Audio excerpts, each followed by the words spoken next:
Shalom semua, puji Tuhan, hari ini hari yang baru yang Tuhan berikan bagi kita.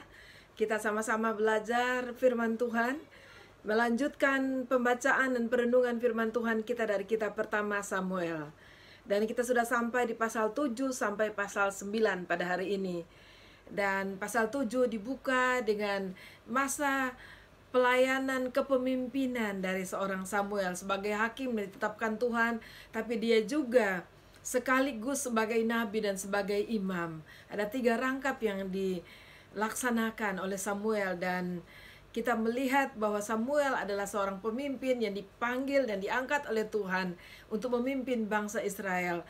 Dan pada pasal 7 ini kita akan mendapati tentang berita tabut Allah sudah sampai di Kiryat Yearim, dan ini juga awal dari pelayanan kepemimpinan dari Samuel. Mari kita sama-sama baca mulai ayat yang pertama. Lalu orang-orang Kiryat Yearim datang, mereka mengangkut tabut Tuhan itu dan membawanya ke dalam rumah Abinadab yang di atas bukit, dan Eleazar anaknya mereka kuduskan untuk menjaga tabut Tuhan itu. Sejak tabut itu tinggal di Kiryat Yearim, berlalulah waktu yang cukup lama, yakni 20 tahun, dan seluruh kaum Israel mengeluh kepada Tuhan. Dan rupanya tabut Allah tinggal di sana cukup lama, 20 tahun. Dan disitulah, dan kita melihat Samuel sudah menjadi seorang dewasa, sudah tidak lagi anak-anak yang hanya bekerja dan melayani di bait Allah. Tetapi di situ di ayat yang ketiga dikatakan, lalu berkatalah Samuel kepada seluruh kaum Israel demikian: jika kamu berbalik kepada Tuhan dengan segenap hati, maka jauhkanlah para allah asing dan para asitoret dari tengah-tengahmu, dan tujukanlah hatimu kepada Tuhan, dan beribadahlah hanya kepadanya. Maka ia akan melepaskan kamu dari tangan orang Filistin. Dan orang Filistin itu menjadi simbol kekuatan musuh dari bangsa Israel yang cukup tangguh dan cukup kuat. Dan mereka bisa kalah dan kemudian bangkit lagi, kalah lagi, bangkit lagi. Dan kali ini mereka sudah tersiksa dengan keadaan bangsa Filistin di sekitar mereka. Dan pada saat Samuel menasehati bangsa Israel untuk bertobat, melepaskan diri, dan menolak semua baal-baal mereka, akhirnya mereka mentaati dan mereka membuang semuanya. Dan mereka lalu kemudian Samuel berkata kepada mereka untuk mereka berkumpul di Mispa.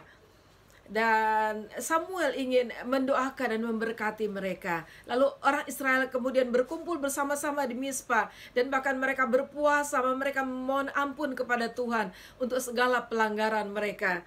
Dan kita selalu tahu bahwa Allah selalu mengampuni setiap generasi yang kemudian datang dan memohon ampun, bertobat di hadapan Tuhan. Tuhan tidak pernah mengabaikan mereka, dan Tuhan mendengarkan doa mereka. Lalu pada saat mereka sudah berkumpul seperti itu di Mispa, kedengaranlah kepada orang Filistin, dan sebenarnya orang Filistin menjadi takut. Mereka takut bukan kepada bangsa Israelnya, tapi mereka takut kepada Allahnya, dan mereka tahu kuasa Allah orang Israel itu yang dahsyat dan luar biasa. Dan kemudian Samuel meneruskan yang mempersembahkan korban bakaran di hadapan Allah.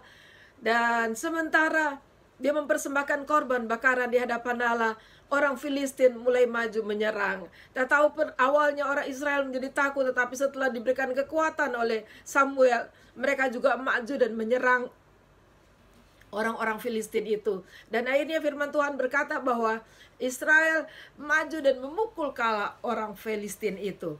Dan kita sangat bersuka cita. Pada saat itu Samuel mengambil sebuah batu, dan batu itu dengan kata-kata yang cukup terkenal, saudara. Di ayat yang ke-12 dikatakan, kemudian Samuel mengambil sebuah batu dan mendirikannya antara Mispa dan Yesana. Ia menamainya Ebenezer, katanya, sampai di sini Tuhan menolong kita. Dan ayat 13 dikatakan, demikianlah orang Filistin itu ditundukkan dan tidak lagi memasuki daerah Israel. Tangan Tuhan melawan orang Filistin seumur hidup Samuel. Jadi seumur hidup Samuel, orang Israel menjadi aman, dan orang Israel diberkati oleh Tuhan. Dan ayat yang ke-15 dikatakan bahwa Samuel memerintah sebagai hakim atas orang Israel seumur hidupnya. Dan mereka boleh bersuka cita di atas kepemimpinan Samuel. Dan Samuel menjadi hakim atas mereka. Dan Samuel juga menjadi pemimpin atas mereka, menjadi nabi bagi mereka. Dan orang Israel akhirnya menduduki kembali kota-kota yang sudah diambil alih oleh Filistin sebelumnya. Dan kita bersyukur kepada Tuhan melihat hal-hal sedemikian. Sama seperti kita, kalau kita berubah, bertobat, dan datang cari Tuhan, kita tahu bahwa Tuhan selalu mendengarkan kita. Haleluya. Lalu pasal yang ke-8 ini berbicara story yang lain lagi yang dihadapi oleh Samuel. Dan kita tahu di dalam sejarah orang Israel, Samuel ini memerankan peranan yang sangat penting. Dia adalah hakim terakhir bagi bangsa Israel sebelum Israel berubah menjadi satu kerajaan yang ya jelas mereka dipimpin oleh seorang raja. Dan pada saat mereka dipimpin seorang raja, pelayanan hakim-hakim itu berakhir. Dan kita tahu bahwa tugas hakim-hakim selain menjadi hakim atas bangsa itu, mereka juga menjadi pemimpin bagi bangsa Israel yang seringkali maju ke depan dan memimpin Israel di dalam peperangan-peperangan. Dan ayat 1-22 dari pasal 8 ini, orang Israel datang kepada Samuel. Dan dikatakan di ayat yang pertama, setelah Samuel menjadi tua, diangkatnya lah anaknya laki-laki menjadi hakim atas orang Israel. Tetapi anak-anaknya itu tidak hidup seperti ayahnya. Mereka mengejar laba, menerima suap, dan memutarbalikan keadilan. Sayang sekali memang kadang-kadang dalam satu pelayan yang sudah dibangun dengan baik oleh orang tua, tapi anak-anak tidak menerima visi dan tidak menerima panggilan yang diberikan oleh Allah dari orang tuanya kepada mereka. Dan akhirnya kita melihat contoh lagi, salah satunya seperti anak-anak Samuel. Ayat 4 dikatakan, sebab itu berkumpullah semua tua-tua Israel. Mereka datang kepada Samuel di Rama dan berkata kepadanya, engkau sudah tua dan anak-anakmu tidak hidup seperti engkau. Maka angkatlah sekarang seorang raja atas kami untuk memerintah kami seperti pada segala bangsa-bangsa lain. Saudara, kita belajar di sini, memang kadang-kadang kekecewaan itu juga bisa melanda kehidupan kita.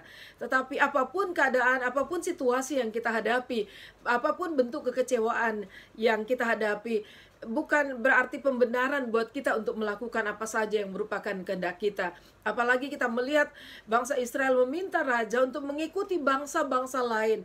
Padahal mereka adalah bangsa pilihan Tuhan yang dikhususkan oleh Tuhan. Dan Tuhan sudah selama ini menjalankan kepemimpinan langsung kepada mereka. Tapi sekarang mereka memberontak, mereka mau agar ada orang yang menjadi raja atas mereka.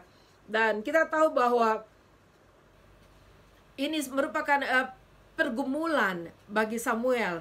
Dan ada di bagian tertentu dikatakan bahwa Samuel merasa kesal dengan kata-kata orang Israel ini. Karena setelah Samuel menjelaskan berbagai hal keadaan mereka pada saat seorang raja itu akan ada. Tetapi kita melihat ayat 19 dikatakan, tetapi bangsa itu menolak mendengarkan perkataan Samuel. Dan mereka berkata, tidak, harus ada raja atas kami. Itu berarti mereka memaksakan kehendak mereka. Ayat yang ke-20, maka kami pun akan sama seperti segala bangsa-bangsa lain. Raja kami akan menghakimi kami dan memimpin kami dalam perang. Nah, kita melihat bahwa siklus-siklus itu terjadi, bahwa berangsur-angsur mereka tidak mempercayai Tuhan, tapi mereka ingin mengandalkan diri mereka sendiri. Dan ayat 21, Samuel mendengar segala perkataan bangsa itu dan menyampaikannya kepada Tuhan. Dan Tuhan berfirman kepada Samuel, dengarkanlah permintaan mereka dan angkatlah seorang raja bagi mereka. Kemudian berkatalah Samuel kepada orang-orang Israel, pergilah masing-masing ke kotanya. Nah, saudara, dan pasal 8 ini adalah awal. Kemudian Tuhan melakukan apa yang Tuhan mau lakukan bagi bangsa Israel. Dan kita lihat kalau kita masuk di pasal 9, di situ lebih jelas lagi. Bahkan Tuhan mempertemukan Samuel dengan orang yang sudah dipilih oleh Tuhan, yaitu Saul. Dan Saul pada saat itu adalah pemuda yang terbaik pilihan Tuhan. Di ayat yang pertama dan yang kedua saya bacakan buat saudara. Ada seorang dari daerah Benyamin namanya Kis bin Abiel bin Seroh bin Bekorat bin Afia, seorang suku Benyamin, seorang yang berada. Orang ini ada anaknya laki-laki namanya Saul, seorang muda yang elok rupanya. Tidak ada seorang pun dari antara orang Israel yang lebih elok daripadanya. Dari bahu ke atas ia lebih tinggi daripada setiap orang sebangsanya. Wow, dari pandangan mata aja kita udah melihat bahwa Alkitab menjelaskan bahwa Saul adalah yang terbaik dari semua orang, semua pemuda di bangsanya. Wah, semua pasti melihat dia dengan hati dakdikduk. Bukan semua ya, orang-orang muda, wanita mungkin dakdikduk yang melihat dia. Tetapi kita tahu bahwa Tuhan tidak hanya melihat rupa, Tuhan melihat hati. Dan saya percaya bahwa Tuhan juga mendapati ada kualitas yang baik dari Saul, kualitas hati yang baik. Dan lengkaplah sudah kehebatannya Saul ini. Dan pertemuan Samuel dengan Saul adalah sesuatu yang indah karena Tuhan sudah mengaturnya.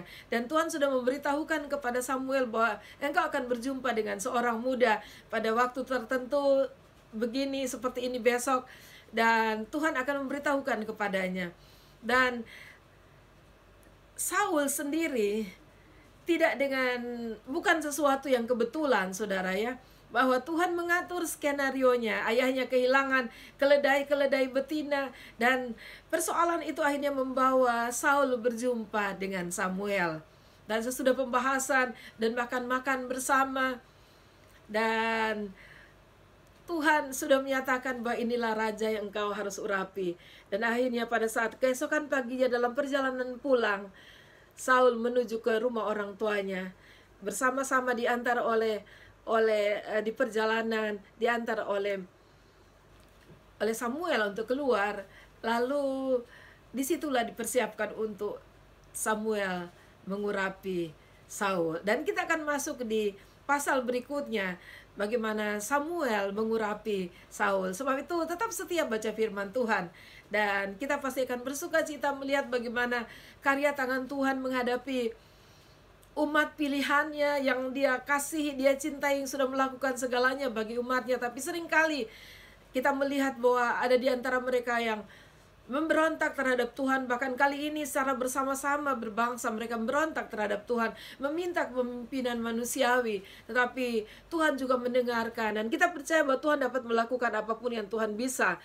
Dan kita tahu bahwa Tuhan mampu untuk terus memimpin walaupun dalam keadaan mereka punya seorang raja. Karena Tuhan tetap mengasihi bangsanya. Sama seperti Tuhan mengasihi saya dan saudara. Tetap setia, tetap semangat. Tuhan Yesus memberkati.